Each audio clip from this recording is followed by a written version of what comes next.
అండి ఈరోజు special recipes వచ్చేసి నోట్లో పెట్టుకుంటే వెన్నపూసలాగా ఇట్టే కరిగిపోయే 2 రకాల లడ్డులను ఎలా చేసుకోవాలో ఇప్పుడు నేను మీకు చూపిస్తాను. మీకు ఎప్పుడైనా స్వీట్ తినాలి అనిపించినప్పుడు, పండుగలప్పుడు అప్పటికప్పుడే చేయాలి అనుకున్నప్పుడు ఇలా 2 రకాల లడ్డూలను ట్రై చేయండి. టేస్ట్లో కూడా ఏమాత్రం తగ్గదండోయ్, అచ్చం స్వీట్ షాప్లో చేసినట్టుగానే ఉంటుంది. మీరు కూడా ట్రై చేయండి. ఇప్పుడు మనం వీడియోలోకి వెళ్ళిపోదాం. ముందుగా మోతీచూర్ లడ్డూను ఎలా ప్రిపేర్ చేసుకోవాలో చూద్దాం. బాండీ పెట్టుకొని 2 టేబుల్ స్పూన్ నెయ్యిని వేసుకోండి. ఇందులో నెయ్యి కొంచెం ఎక్కువనే ఉండాలి. నెయ్యితో చేస్తేనే లడ్డూల టేస్ట్ చాలా బాగుంటుంది. ఒకవేళ నెయ్యి అంటే ఇష్టం లేని వాళ్ళు టేబుల్ స్పూన్ నెయ్యిని, టేబుల్ స్పూన్ ఆయిల్ని వేసుకొని చేసుకోండి.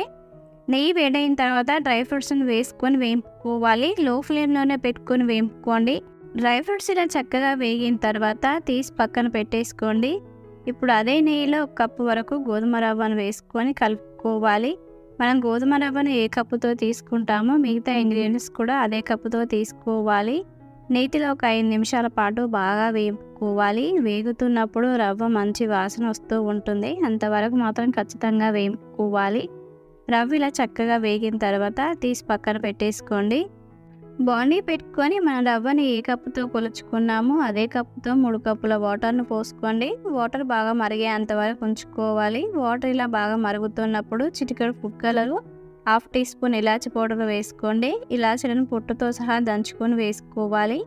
మనం ఏ కప్పుతో రవ్వను కొలుచుకున్నామో అదే కప్పుతో చక్కెరను కూడా వేసుకోండి. 1 కప్పు వరకు చక్కెర కరిగేంత వరకు ఉంచుకోవాలి. ఇలా చక్కెర కరిగిన తర్వాత ఇందులో మనం ముందుగానే పెట్టుకున్న రవ్వను వేసుకొని కలుపుకోండి. రవ్వ ఉడికేంత వరకు మూత పెట్టి 10 నిమిషాల పాటు ఉడికించుకోండి.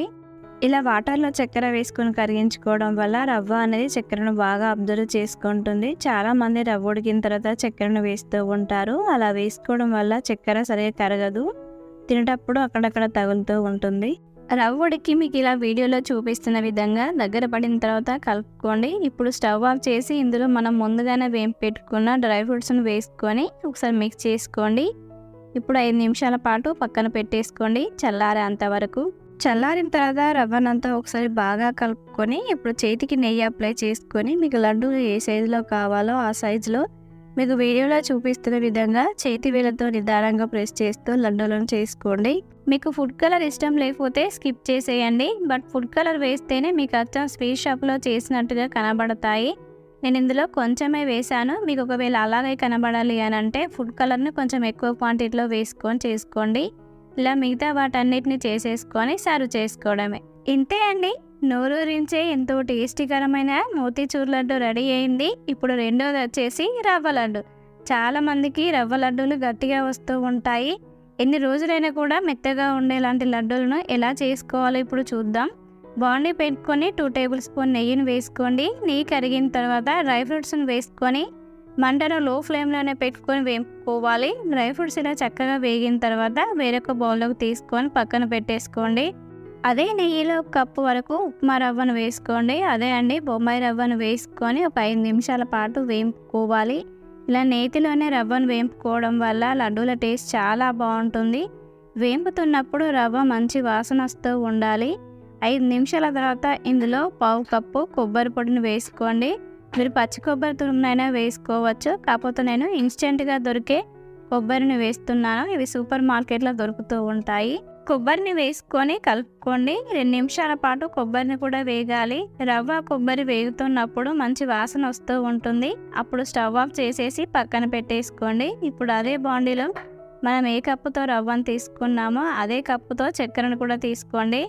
మీరు స్వీట్ కొంచెం ఎక్కువ తినేవాళ్ళు ఇంకో 1/2 కప్పు వరకు వేసుకోండి. ఇందులోనే 1 గ్లాస్ వాటర్ను పోసుకొని కలపకుండా 1 నిమిషం పాటు అలాగే ఉంచుకోవాలి. 1 నిమిషం తర్వాత చూడండి ఎలా మెల్ట్ అయిందో. మంటను లో ఫ్లేమ్లోనే పెట్టుకొని దగ్గరే ఉండి కంటిన్యూ కలుపుతూ చక్కెరను కరిగించుకోండి. అస్సలు హై ఫ్లేమ్లో పెట్టకండి. హై ఫ్లేమ్లో పెట్టారంటే కింద అడుగున చక్కెర మాడిపోతుంది, పానకం సరిగా రాదు. లేత తీగ పాకం వస్తే సరిపోతుంది. చూడండి మీకు వీడియోలో చూపిస్తున్న విధంగా రావాలి. ఇప్పుడు స్టవ్ ఆఫ్ చేసేసి చిటికెడు ఇలాచి పౌడర్ వేసుకోండి.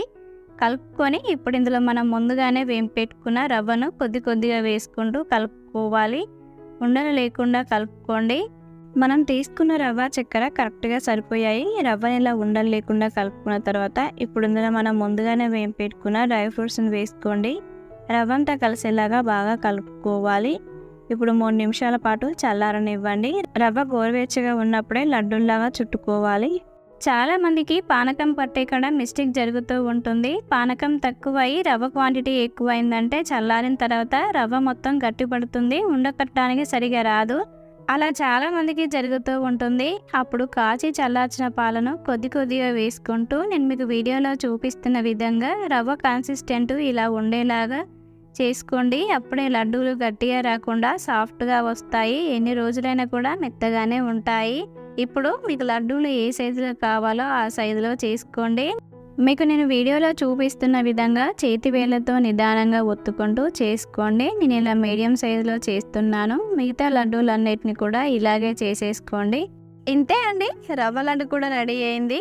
ఇప్పుడు నేను మీకు లడ్డూలను గంట తర్వాత ఎలా ఉన్నాయో చించి చూపిస్తాను. చూడండి ఎంత సాఫ్ట్గా ఉన్నాయో.